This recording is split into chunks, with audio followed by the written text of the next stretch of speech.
kisah kitab Ihya Ulumuddin karya Imam Al-Ghazali saat akan dibakar. Diceritakan bahwa Abul Hasan Ali bin Harzaim Al-Faqih adalah orang yang sangat mengingkari kitab Ihya Ulumuddin. Saat itu ia adalah orang yang sangat ditaati dan kata-katanya didengari oleh masyarakat luas.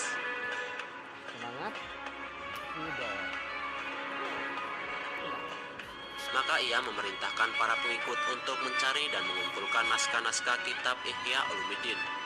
Dan dia bermaksud untuk membakar naskah-naskah kitab Ihya Ulumuddin tersebut di Masjid Jami pada hari Jumat.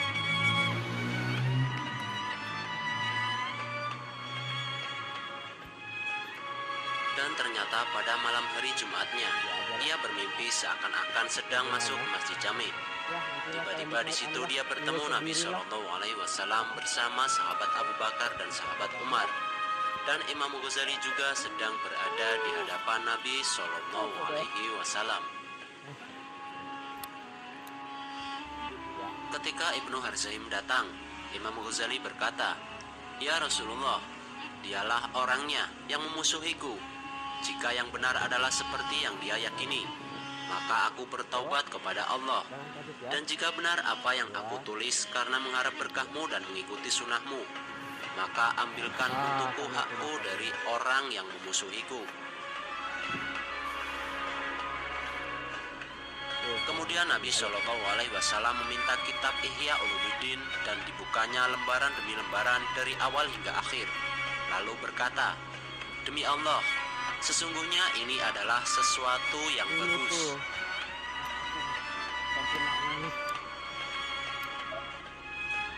Kemudian sahabat Abu Bakar berganti membuka dan membaca isinya. Demikian juga sahabat Umar, yang keduanya sama-sama mengatakan bagus. Maka Nabi Shallallahu Alaihi Wasallam memerintahkan agar baju Al-Faqih Ali bin Harzaim dilepas untuk menerima pukulan dan had atau hukuman sebagai pembohong.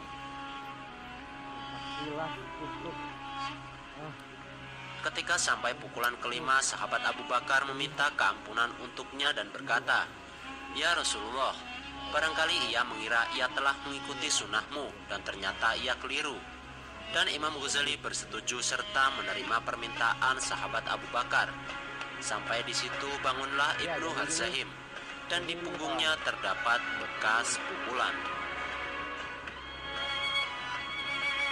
Lalu ia memberitahukan hal tersebut kepada kawan-kawannya, dan ia pun bertaubat kepada Allah atas keingkarannya terhadap Imam Ghazali dan beristighfar kepadanya.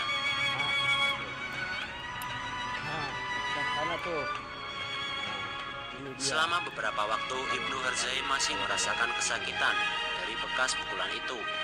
Maka ia pun berdoa kepada Allah dan memohon pertolongan Rasulullah. Sampai suatu ketika ia bermimpi lagi bertemu Rasulullah yang datang kepadanya dan mengusapkan tangannya yang mulia pada punggungnya. Maka sembuhlah ia dengan izin Allah.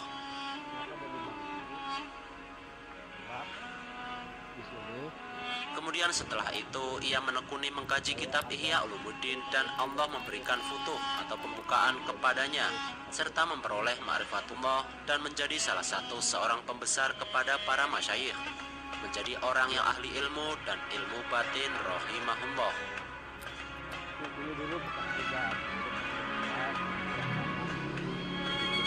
Syekh Abul Hasan Ali Asyadili yang hidup sejaman dengan Ibnu Harzaim mengatakan, dan pada hari wafatnya Syekh Ibnu Harzaim bekas pukulan itu masih nampak jelas pada punggung beliau.